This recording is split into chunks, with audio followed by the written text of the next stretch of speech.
Good evening, ladies and gentlemen, and welcome to Lair the Film Exorcist. Tonight, I will be reviewing Bungo Stray Dogs. And yes, this is an anime. I just felt, since we haven't done an anime review in a while, and we've just been doing TV shows and movies, I figured I'd do at least one during August. So, here it is. If we're lucky, as soon as The Owl House Season 2 ends, I'm going to do a review on that, at least until Season 3 comes out, so we'll be hitting that up. I'm planning on doing the Suicide Squad, the 2016 movie, and then I'm going to try and review the 2021 movie, the one that just came out, so stay tuned and let's get into it.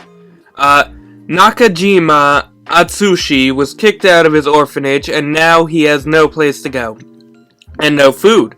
While he's standing by a river on the brink of starvation, he rescues a man whimsically attempting suicide. That man is Dazai Osamu, and he and his partner, Kunakita, are members of a very special detective agency. They have supernatural powers and deal with cases that are too dangerous for the police or the military. They're tracking down a tiger that has appeared in the area recently around the time Atsushi came to the area. The tiger seems to have a connection to Atsushi, and by the time the case is solved, it is clear that Atsushi's future will involve much more of Dazai and the rest of the detectives. Sorry, it just looks like Atsushi.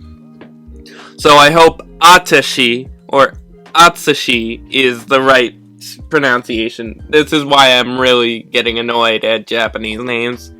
They're complicated to say compared to Mark or Smith or Martin. Now onto my opinion. Like many others, I enjoyed Bungo Stray Dogs. The story follows Atashi, a young adult who, like myself, is trying to figure out what he wants to do with his life after he's been kicked out of his orphanage due to there being a monster that only appears when he's around. Kind of weird how it's always around. It's like that superhero thing where, why is Batman always around when Bruce Wayne isn't? It's like that whole idea, and yeah, this is exactly like it. I mean, sorry for those who haven't seen the very first episode or the trailer, but yeah, Atsushi is the ghost tiger. Or were-tiger. But yeah, now that's the normal part of the story. The other part would be the many supernatural mysteries that Atashi and the armed detective agency he now works for has to solve. From the mystery of the white tiger that plagues Atashi, which we already just revealed, to the hunt for a book that could destroy all special abilities, and three-way war between the guild, the armed detective agency, and the port mafia. Now, Season 1 follows Atashi's story as he decides whether he wants to stay with the agency, and the rest of the story follows the kidnapping of Dazai by the show's most conflicted character, Kyoka, an assassin with the power of Demon Snow, which is pretty much a phantom swordswoman that is powerful as hell. We also deal with the bounty over Atashi's head during this season, which is why Dazai didn't try to escape his kidnappers, leading up to a big battle with one of his mentor, Dazai's old students, Octagawa. That's what it is, Octagawa. God, I really hate pronouncing these names. Who wants to kill him for Dazai's approval. Now, Octagawa is also one of the most powerful people in this anime. This leads us into Season 2, where we learn about Dazai's past with the Port Mafia and why he left. And this brings us to the future, where we watch as Kyoka tries to become good so that the agency doesn't send her back to the Mafia. This leads us to a big fight between her and her old mentor, Ozaki, who has a similar ability to her, And then the Guild, an American organization of literary references, led by Francis Scott Key Fitzgerald, who is just like the real-life author of The Great Gatsby. Now, if you haven't figured it out yet, every character in this show is named after a book, after any actual author, and their abilities are usually named after that author's book. Like, Francis Scott Key Fitzgerald's ability is called The Great Gatsby. There's also the author of Tom Sawyer, where his power is literally just called Tom Sawyer. There's also Edgar Allan Poe in this. There's also Moby Dick, so there is a giant airship called Moby Dick, which is flown by the author of said book. But, anyway, Francis and his guild start a big war between them, the Port Mafia, and the agency. This leads to Yokohama almost being destroyed again by the guild's airship, the Moby Dick. So yeah, there it is. And the full integration of Kyoka into the agency. Season 3, we have a very slow first 3 episodes that I barely remember leading into the introduction of this series' most interesting villain, Fyodor Dostoevsky. Let's just call him Fyodor. The one person whose ability is unknown because we never get to see him use it, only the outcome of what it did. It also brings us the introduction of Park, a small organization who's trying to find the guild's hidden fortune, attacking the agency to do so, ultimately losing and leading us to the infection arc, where both leaders are infected with a virus that drains their lifespan, which ignites another war between the Port Mafia and the agency. This leads to Atsushi and Akutagawa. God, if only I knew his first name, because this is getting annoying. Akutagawa working together to kill the person who infected both Mori and Fukazawa, ending in Akutagawa promising to fight Atsushi in 6 months, which we're still waiting for Season 4.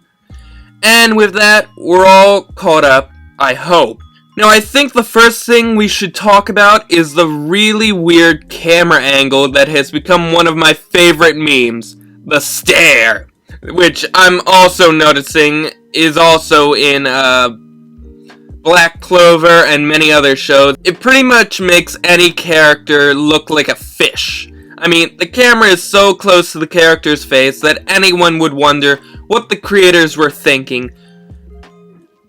I mean, it's so close that you can literally see both eyes on the character's head going literally like a fish's head, which is awkward as hell. I don't know how to describe it, so I'm gonna send the meme to my editor, Silva, and hopefully he can find a way to make it look good.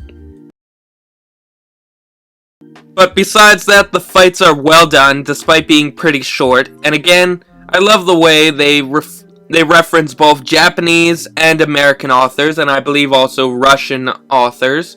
Unless that one name that I meant, Fyodor's name is either Russian or German. I don't know. And using some of their most famous books to represent their powers, and the humor is hilarious. From Dazai's many attempts at suicide, which usually fail, and the problem of Atsushi's favorite cafe constantly getting attacked or destroyed. To be honest, the show seems very similar to Tokyo Ghoul, another one of my favorite supernatural animes, minus the obvious horror elements that take place in Tokyo Ghoul, and the main character of this story was born with his ability, so basically they give off the same serious vibes, and that's about it. Plus the powers. Oh, and I love how they portrayed Edgar Allan Poe, one of my favorite poets out there.